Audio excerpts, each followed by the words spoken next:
everything starts in the gut. And so I think we're really in for an amazing session here. So Caroline's going to give us a presentation for about 45 minutes. And then at the end is going to take any questions. We were just saying that no question is stupid, so ask anything at all. Probably other people are thinking the same thing. Thanks so much, Caroline. Over to you. Hopefully you can all see that, I hope. So I call this presentation, the wonderful world of our gut microbiome, and hopefully by the end of this presentation, have a really good understanding about why it just is so important to all aspects of your health and how you can go about supporting your gut microbiome, and your health overall. And just a tiny bit about me, as Sonia's already said, I'm a registered naturopath. I sit on the General Naturopathic Council. I'm a board director there. Nutritional therapist. I've been in practice 15 years now, particularly specialising in gut health. And that's been my main focus, I'd say, for the last 7 or 8 years, because naturopaths have always said health and disease starts in the gut. And science is sort of catching up with that as we'll go through this, and you'll get a bit of an understanding why. I do also have a podcast called Nutrition Life Stories, which you'll find on all the channels. To be perfectly honest, I haven't recorded any this year because it's been too busy. But I've got a few people I want to have as guests, so I need to get back into doing that. But you can find my podcast on all the channels. I've been in corporate management for 20 years before I moved into this realm, and do all sorts of things, one-to-one, mostly one-to-one personalized programs with individuals, going and give talks to corporates, run some retreats, online workshops. And yeah, I really am passionate about what I do and love sharing my knowledge. So I hope that comes about. Now, this isn't actually a very particular, really good diagram, but I just liked a little visual.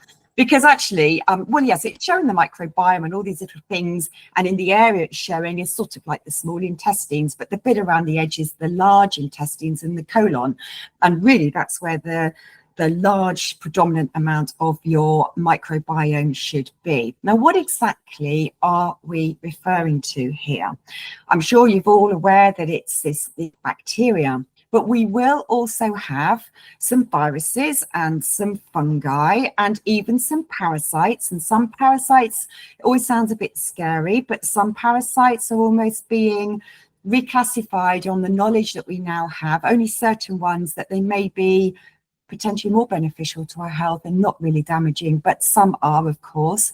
And it's really diverse, this ecosystem. That's what we need to think about it. And we do find it from the top to the bottom of the gastrointestinal tract. Most of them are found in the large intestines, the colon. But we do get them, as you'll see on another slide, we actually have our own unique microbiome in our mouth as well. So it is populating from the top to the bottom. Most of them should be in the colon. And these words I've used at the bottom, it's a mutually beneficial symbiotic relationship. We need to take care of them and they will take care of us. So as we go through this, you'll understand, we might think about what we feed ourselves and protein and having good fats, but we need to pay as much attention to our gut microbiome and what they need to try and keep ourselves as healthy as possible. So we do have all these other microbiomes, and it's just this wealth of knowledge that's coming out and research that's going on. We do have microbiomes and other populations throughout our body. You might be aware of having microbiome on the skin because you might have read about certain skin products taking care of the skin microbiome. But we also have these other ones in the oral cavity, the urinary cavity, vaginal, in the lungs, in the skin. And at the moment, it's considered that the gut is like the conductor of the orchestra. It is communicating with all these other microbiomes. The placenta has a microbiome. Around ladies' breasts, there's microbiome when we think about breastfeeding.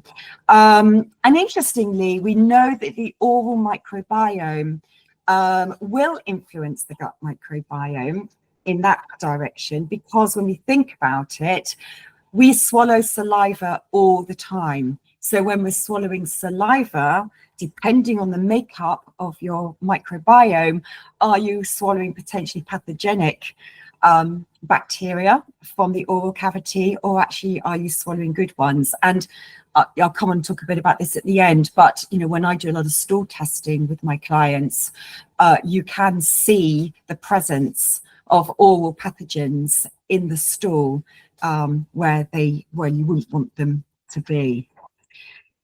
So, I talked about all this research, and boy, has this taken off in recent years. So I was training to be a nutritional therapist. I started in 2005, and because I was still working and had young twins, it took me actually nearly 5 years at the time. And I qualified at the end of 2009, which is the first point on this chart here. Started practicing in 2010. And so you can start to see here, this is just annual publications in the Journal of Microorganisms. Of course, there's lots of other research that may not even get published in major journals. So it begins to give you an idea of just the explosion in the field of research, which I find absolutely fascinating, and why, just as I think I'm learning a lot, I realize how much I still have to learn, and that will just keep happening. And so I have to stay on top of what's going on in this field, just like you may want to as well. So just to give you a little bit of an idea, and you might know some of this information and you might not know, but this is based on today's understanding. As I put there at the bottom, I think tomorrow's understanding will be even more mind-blowing. So it is currently estimated that we have 100 trillion gut microbes, 10 times the number of cells there are in the body.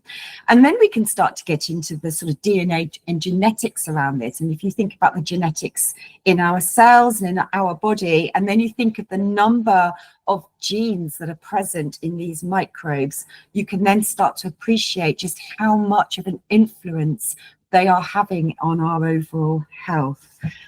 You have more microbes in your own gut than there are people in the world.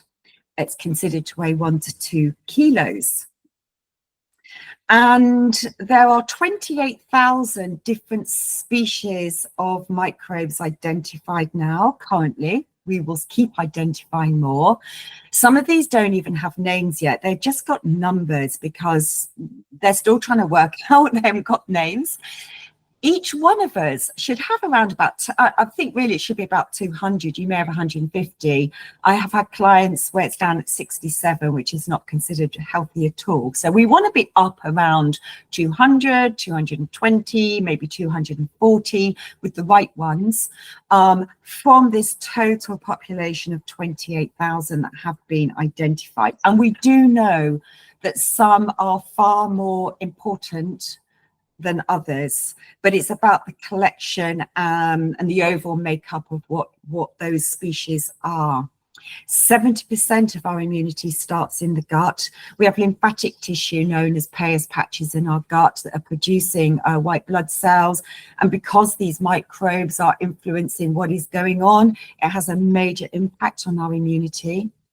And they now say that 90% of disease can be linked to gut health. That doesn't mean it's completely causative of the disease, but it's definitely influencing it. It's a factor. It may be a major factor or a minor factor. And that's why I think it's so important that you always start with the gut. And it's now considered to be recognized as another organ in the body because it is just so important. So what do these microbes do for us? So in simplistic terms, and we'll talk about this a bit more as we go through it, but these bacteria are fermenting different fibers and they produce things called metabolites. These metabolites are different compounds. Now, these compounds, if they're the good ones, what they're going to do for us is they're going to keep the gut mucosal barrier, this lining, healthy. So when we think about when we swallow food and the microbes that are living in the gastrointestinal tract, in the gut, it's almost like the external world, really. It's not yet in our bloodstream. It's not yet directly influencing us. And what you ideally want, so what you should have, is this gut barrier with a very healthy mucosal layer. And the cells, the epithelial cells sitting behind it, should just have really minute gaps. The only thing that should get through those are completely digested food, and your vitamins and your minerals and your water. Nothing else should get through. So if you've got a gut microbiome that's producing the right sort of metabolites, it's going to keep that gut mucosal barrier really, really healthy to help prevent what is commonly known as leaky gut, also known really as intestinal permeability. You do not want a leaky gut. They are producing metabolites that are going to feed other bacteria. When you think about all these trillions and different types, they're all sort of working together, hopefully in harmony. Some of them are going to produce some types of compounds that's going to help to feed other types of bacteria. So collectively, they're all helping each other. They produce some vitamins, and they can also produce or modulate neurotransmitters. So I'm sure you've heard of the terms serotonin and dopamine, maybe GABA. These are neurotransmitters. They are chemicals that are keeping the brain healthy. When you think about serotonin and people who have a low mood, they may be prescribed serotonin selective reuptake inhibitors, SSRIs. What they do is keeping serotonin circulating in the brain. It's not producing it. Now, what is not clearly understood at this stage is that whilst the bulk of serotonin is produced in the gut, is whether it's actually able to cross that gut-brain barrier. But we do know it's influencing it, these neurotransmitters. So, you know, taking care of the brain, you need to take care of the gut. And as we've already mentioned, it supports this robust immune system. It helps to create tolerance of the immune system and modulate it. It stops the immune system going into overdrive, hopefully. As we come on to see, if it's not really healthy, it can create other problems elsewhere in the body if the immune system is not modulated and under control. They're also going to help regulate gut motility. Now, of course, we need to take care of how we eat in terms of helping motility and avoiding constipation. But we also know that if you don't have the right mix of microbes, then you may end up with more of a constipating picture, or you may end up with a picture where you get very loose bowel movements, diarrhea, urgency, and that type of thing. They help to metabolize bile acids, and without going into sort of the complex science behind this, but you know, bile acids created in the liver, stored in the gallbladder, and you want a certain number of these to actually be reabsorbed back into the bloodstream and go back to the liver, and they go in this sort of circular motion around the body. But if things aren't quite right, you can get to a situation where there's just too many bile acids that are being excreted, and that is certainly a contributory factor for loose stools. Helps to maintain the correct pH. Now, this is pH is to do with the acidic alkaline environment, and by maintaining the correct pH, then it's helping to prevent potential overgrowth of more pathogenic strains of bacteria. And of course, what they're doing is digesting our fiber and these things called polyphenols, which are types of plant compounds, so that they can thrive. Oops. One moment, sorry, press the wrong thing. So I put a diagram here of a car park. You know, what on earth has that got to do with the gut microbiome? And it was once described to me that the gut, particularly the colon, is like a car parking. You know, you've got car parking spaces. You want every one of those spaces ideally filled with the more beneficial, known as commensal types of bacteria, and potentially maybe some yeast and virus and a little bit of these parasites. You don't want an overgrowth and gaps to be created because you're not fueling them properly. You don't want gaps to be created that can allow the more pathogenic strains to take a hold. And that's why I use the term chaos. you know, you get a dysbiotic picture where things are not balanced in the right way, and then chaos can start to occur, and then you may start to get some symptoms. So one of the definitions I did see, and I think this needs a little bit of refining now, is in simplistic terms, a dysbiosis is this imbalance between the good and the bad pathogens. And it's the word pathogens that really needs to change now. They contribute to, you know, if you've got an imbalance, then they are going to contribute to chronic conditions and ill health, problems not just in the gut, but elsewhere in the body. And it's really important to try and understand when we talk about good, we're talking about really beneficial ones, they're commensal, and they lead to positive health outcomes. We've then got the ones that we really know are really quite bad, and they are the true pathogens that we know can cause disease. But you've got this other collection that we all have that are now known as pathobionts. They will be within us, but what we don't want is those to get out of control. But they can lead to negative health outcomes. And really, the question that you may be wondering is, well, what percentage of your microbes fall into each of those categories? And the only way to really know that is, well, to test, but also be aware of your own health. Are you experiencing any niggles within the gut, niggles elsewhere? You know, what might be going on within your own microbiome that may be leading to the sort of imbalance between those three? So I mentioned the word butyrates before. These are the compounds that are produced. So all microbes are going to ferment fiber, and they're all going to produce different types of compounds. This is the sort of the area that I love to really delve into with stool testing. Now, these compounds are either going to be beneficial to the gut and our health, or they're going to have a negative impact on our gut and our health. And when we start to understand these groups of bacteria and the metabolites and compounds they're producing, then you can then start to move into the realms of really understanding how healthy your own gut and your own gut ecosystem is. Just to give you a little bit of an idea of the things I'm looking for in this space is most of the beneficial ones, what they're going to be producing are known as short chain fatty acids. One of the most common ones that you might have heard of is something called butyrate. Really important short chain fatty acid. You're going to get other ones like acetate and propionate, but they are beneficial because not only are they going to be feeding other good bacteria, helping them all thrive together, but they're also helping to protect the gut's mucosal barrier. You then get more toxic ones, these things called hexa-LPS.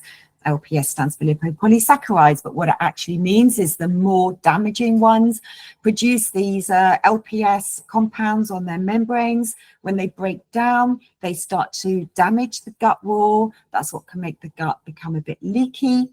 And then these toxins can get into the bloodstream and have an impact elsewhere in the body. There are also ones that have produced enzymes that can then impact detoxification.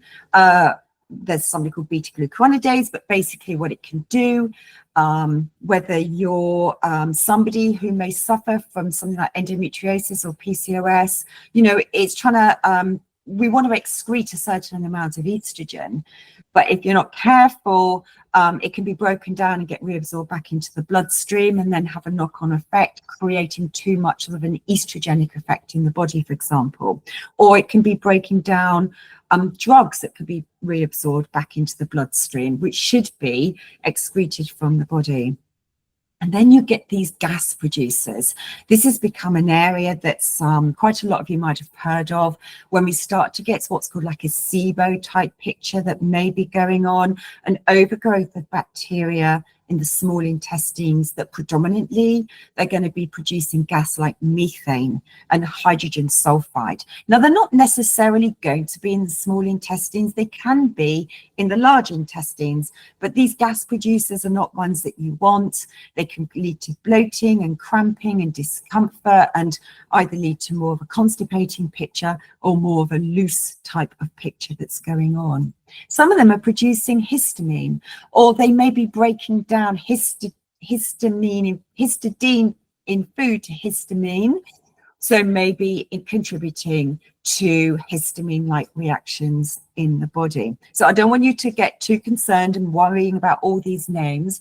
I just wanted you to have a bit of an appreciation why these bacteria are contributing either to more of a health situation or a less of a healthy impact in the body. So I use this word dysbiosis, and I put a little diagram there to break up my slides a little bit of when you start to get this imbalance. I like to think about sort of the slides scales a bit.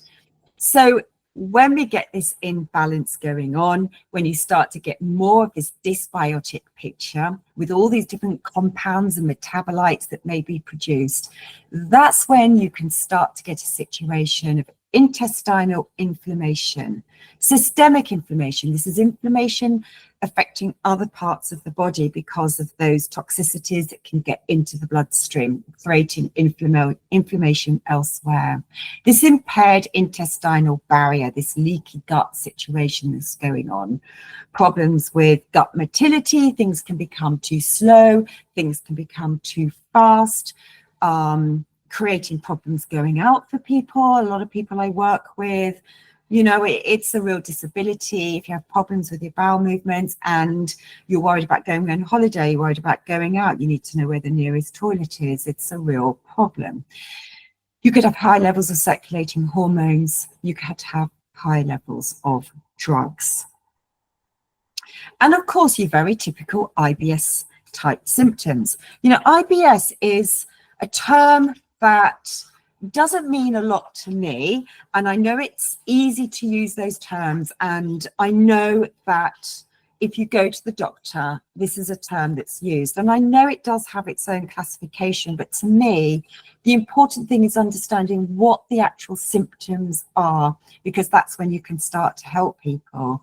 But you know, these classic IBS symptoms, this bloating, pain and cramping, as I said, you know, constipation, diarrhea, urgency, increased wind, you know, embarrassing situation, and really having a major impact on the quality of people's lives. You know, but what is going on in that microbiome and this imbalance that could be leading to this situation?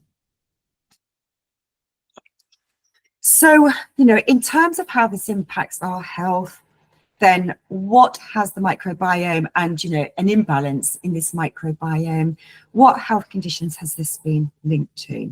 Well, I'm sure most of you will have heard about the gut-brain axis. I talked about the neurotransmitters that are produced, but just thinking about the microbes and all these different metabolites, not just neurotransmitters, but we know we have this enteric nervous system, and it's this two-way flow of communication between the gut and the brain. You know, for years now, we've all been aware of when we get nervous, we get butterflies in our stomach. If we get nervous, it may lead to loose stools. So we know how the brain is influencing the gut, and we now know the gut is really influencing the brain. And we really need to pay far more attention to what is going in the gut and how it is influencing this explosion of mental health problems that we have today. From low-level depression, major depression, anxiety, children with ADHD and other diagnoses, the neurodivergent, just what is going on in that gut that is contributing to that.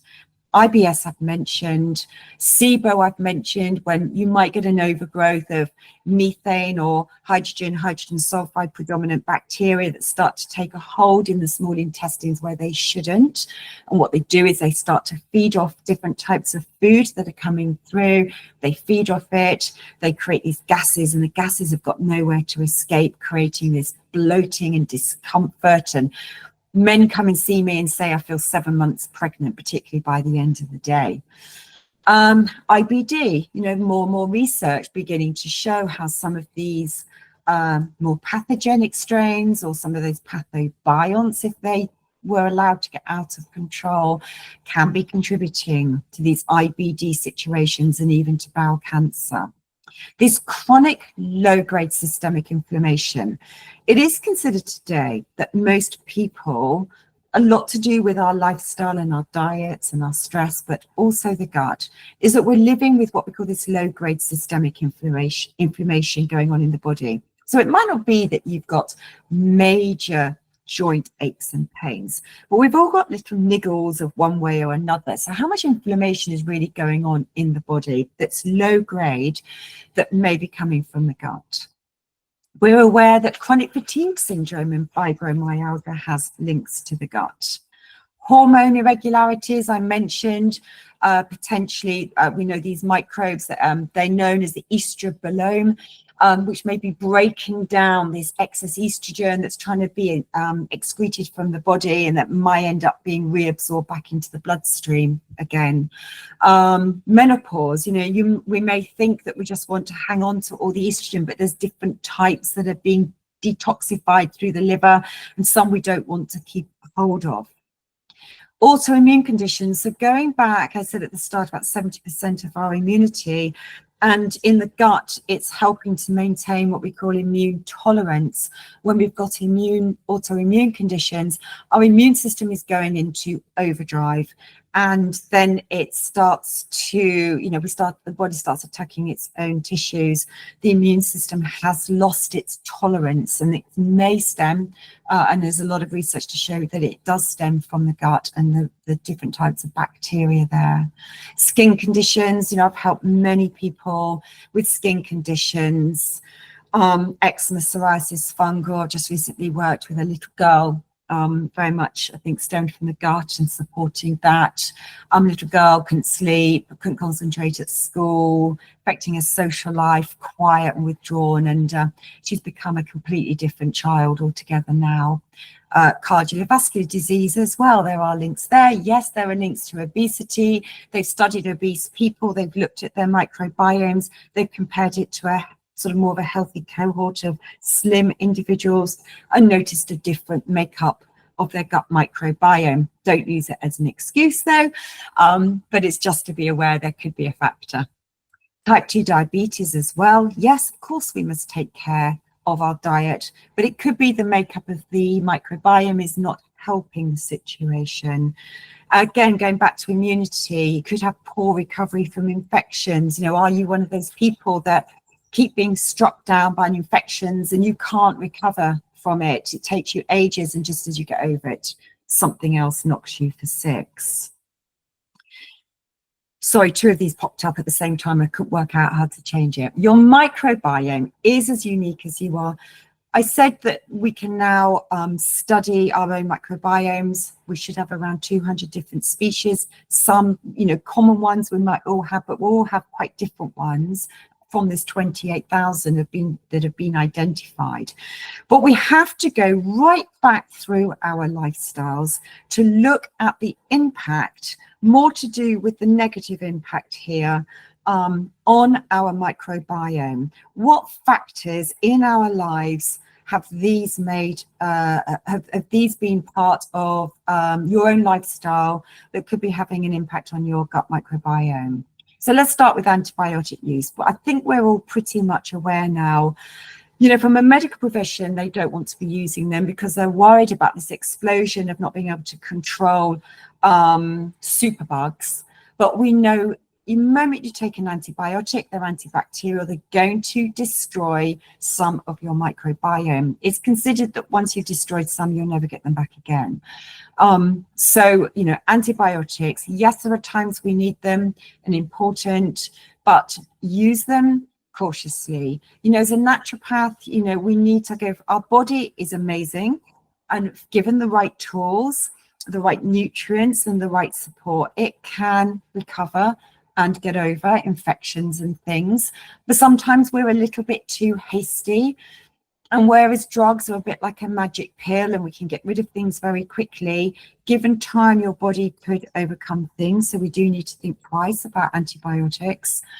Proton pump inhibitors, and this is to do with your omeprazoles, your lansoprazole.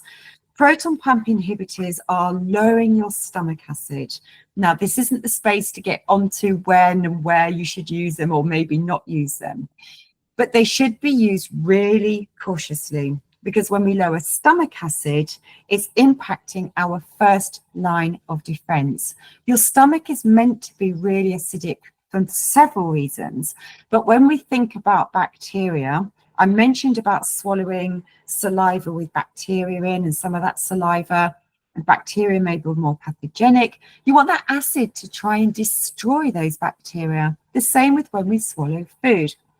When we swallow food, we're going to be swallowing bacteria, whether you like it or not. Bacteria is there, it's present, it's everywhere.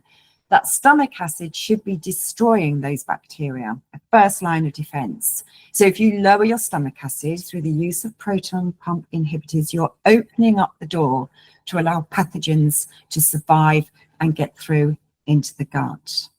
Your genetic inheritance is really important, particularly coming from the mother's side.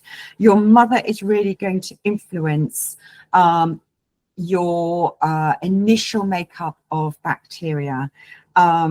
We have bacteria through the placenta, for example, and if you're breastfed or not, you're going to be influenced through that as well. But at one time it was considered that baby was born sterile, and that view is changing now.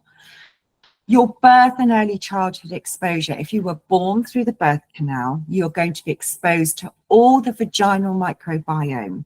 If you're born by cesarean, as increasingly children are, and my twins were, and I didn't know all of this at the time, touch wood, they are healthy, then, you know, you're not exposed to all those bacteria that's so important. Early childhood exposure to dirt, to being handled. Everything has become too sterile. You know, everyone thinks you should use Dettol wipes and wipe everything down. No, we need to expose children to some natural dirt, let them build up their own microbiome. That's how we're going to develop it. Again, through being breastfed as well. Of course, our diet is hugely influential, as I'm going to come on and talk about.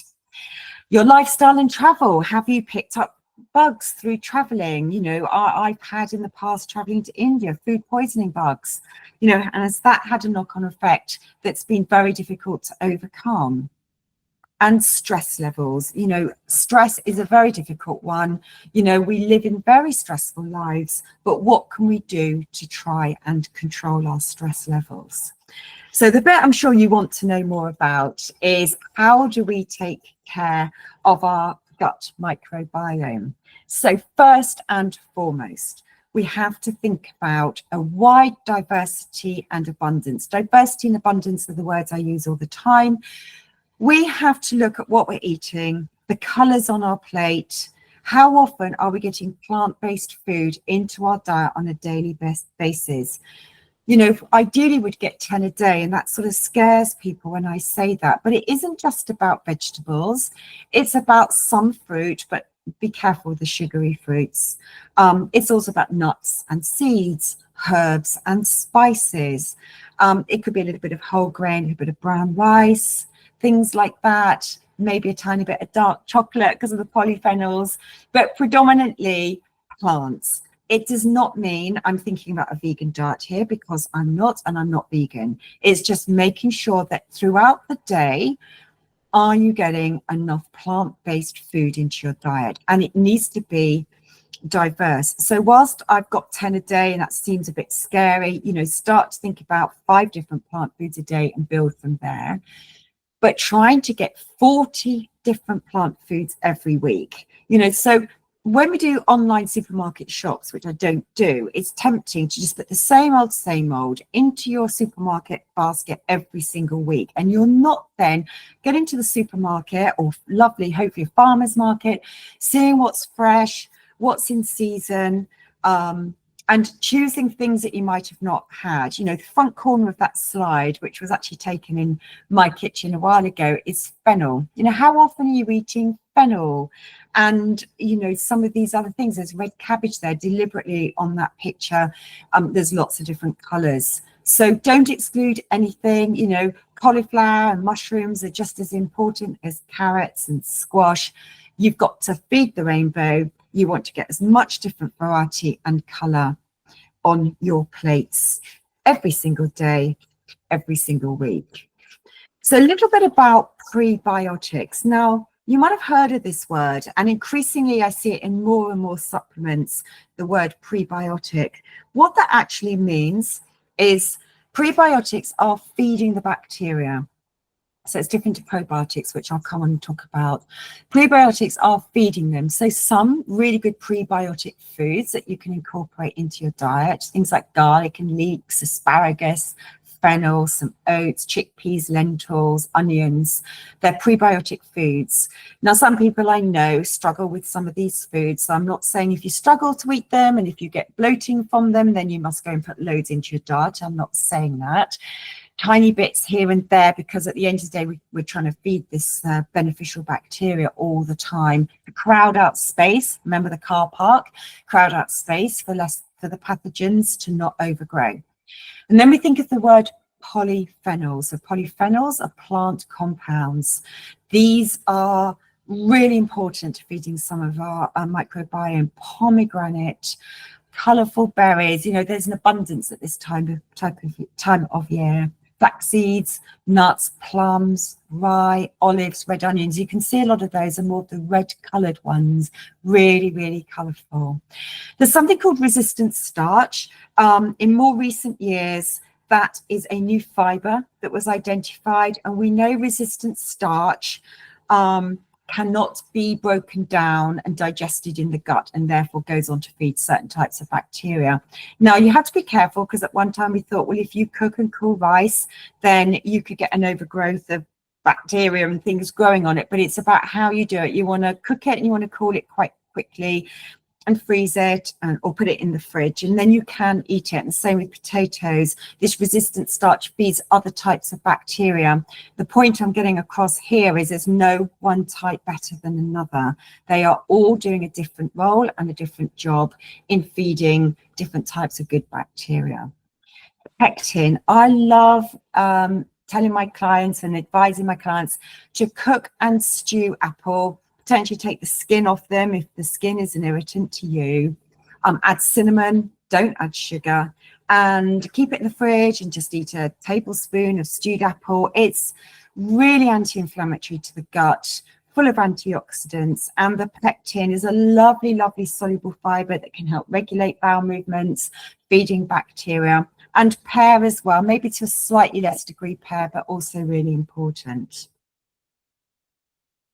Other things that are supportive, fermented foods, but I wouldn't want you to think that fermented foods alone are going to be all you need to do. I would rather personally focus on a food first approach, but these are great. You know, in years gone by, before we had fridges, you know, there would be more fermented foods. So they're all great things to do, but I would just say, choose what you have carefully. Don't get onto the marketing bandwagon with some of these. They can be very, very expensive to buy. Maybe you want to make some yourself. Think about food first, but it's another level of, you know, the fermented foods with the natural probiotics can have a beneficial effect on keeping the gut more tolerant and more regulated. It's not directly really going to feed some of those bacteria though. Bone broth for some people. Bone broth is really, really good because of the collagen and the other nutrients in it for helping this, keeping your intestinal lining really healthy. We need to keep up levels of our good fats. You know, oily fish, rich in essential fats known as EPA, DHA. They're naturally anti-inflammatory. They're supporting those epithelial cells. So all those fats are really good. Curcumin from turmeric and ginger, wonderful natural anti-inflammatories. IBD conditions in India are considered to be vastly lower in Asian countries than in the UK, and part of that is considered to be due to the curcumin, the active compounds in turmeric, and all the wonderful herbs, you know, whether it's rosemary and thyme and oregano. And I know Sonia could talk way more about herbs, but, you know, grow herbs in your garden, add them to your salads and to your cooking and your food. They are all just absolutely wonderful to support the gut bacteria. Now, I just want to talk a little bit about probiotics. Don't worry, I'm getting near the end of my presentation. Are they worthwhile? Again, huge market of probiotics now on the marketplace, and are they worthwhile? I found a couple of statistics here, thought you might find it interesting. So half the adult population, I'm actually surprised it's not more, half the adult population have tried probiotics, and 70% of consumers report minimal or no perceived benefit. Now, you've got to choose the best quality you can buy if you're going to choose them. You don't want ones that are going to have additives and emulsifiers or potentially sugars in them that are going to be detrimental to the gut. I looked online at the Natural Dispensary, where it's an online stockist that sells fantastic products. My clients mostly buy their products through the Natural Dispensary. And I looked online, 261 products currently that fall into the probiotic category. Into these categories of just everyday supportive, maybe high strength. It could be liquid ones, it could be chewable ones, it could be spore-based ones. But the future world of probiotics are when we start to get into the targeted strains. Probiotics can have a transitory effect on helping the gut, so it can help symptoms whilst you're taking them, but they're not considered to take a hold within the gut. They need to survive that highly acidic stomach, the good ones, but they may not take a hold. But the ones that are considered to be really important are the ones in the future world where they're targeted. And sometimes I am specifying probiotics in these different areas, supporting the gut barrier, helping immunity for the gut brain, for oral, urinary, vaginal situations, because these have been well-researched strains that are known to help to rebalance the microbiomes in these particular areas. So the things you want to be careful of, you need to watch your intake, because these foods are really not helping your gut at all. Now, we're not perfect. I'm certainly not perfect. I love chocolate and a glass of wine as much as anybody else, but it's about moderation. It's about, I was going to say that 80-20 Pareto rule, but we need to think more 90-10, but we have to watch sugars. We really need to watch artificial sweeteners. Don't think they're any better. I would much rather a client has a very well diluted cordial, which has some sugar in, than something with artificial sweeteners, the squashes, because I think mostly they're better for you. Watch having refined starchy carbohydrates, especially refined ones, there's no fiber in them. Of course, some starchy ones are fine. The oats are okay. I'm not saying you take wheat out of your diet completely, but you've got to watch the balance of what you're eating here. Of course, we've all heard about ultra processed foods and processed foods. The more the food is processed, the more you don't recognize the natural ingredients, the more you need to watch your intake of those. Saturated fats, definitely not avoid. Nothing wrong with having some saturated fats. I don't want you to think saturated fat on its own is a bad word. If you want to eat a steak, which has some saturated fat, but we need to limit it and not have over an abundance. And the problem with ultra processed foods, not is there only too much saturated fat, but it's cheap and it's nasty and it's processed and it's full of free radicals that are going to damage the gut. Seed oils, please avoid these. Again, they are really damaging. They're full of free radicals. They don't have a place in our diets at all. That's not the same as eating sunflowers. I'm talking about the seed oils. Beware of snacking. Snacking can slow the whole digestive process down, slow the movement through the gut, stop cleansing action happens between meals. Really important to try and stop a build-up of bacteria in the small intestines. Beware nanoplastics. Watch using plastic bottles and plastic packaging. Don't wrap cheese and things in cling film. Nanoplastics in seafood, no, you can't avoid it all. It's just having a bit of an awareness. Yes, non-organic is more likely to have some, but again, they are finding some of these in some of our foods. Can't avoid it. Can't just go completely organic. I recognize that. Just having a little bit of an awareness, you might want to research that yourself. And I mentioned anti-suppressant medication. We talked about stress. Anything you can do to try and calm the stress response. We want to get ourselves out of the sympathetic fight or flight mode as much as we can and into the parasympathetic rest and digest phase. So any of these things, anything that works for you, that's the important thing. There's no point trying to lie on the floor and meditate if it just makes your brain wander all over the place and make you feel more stressed.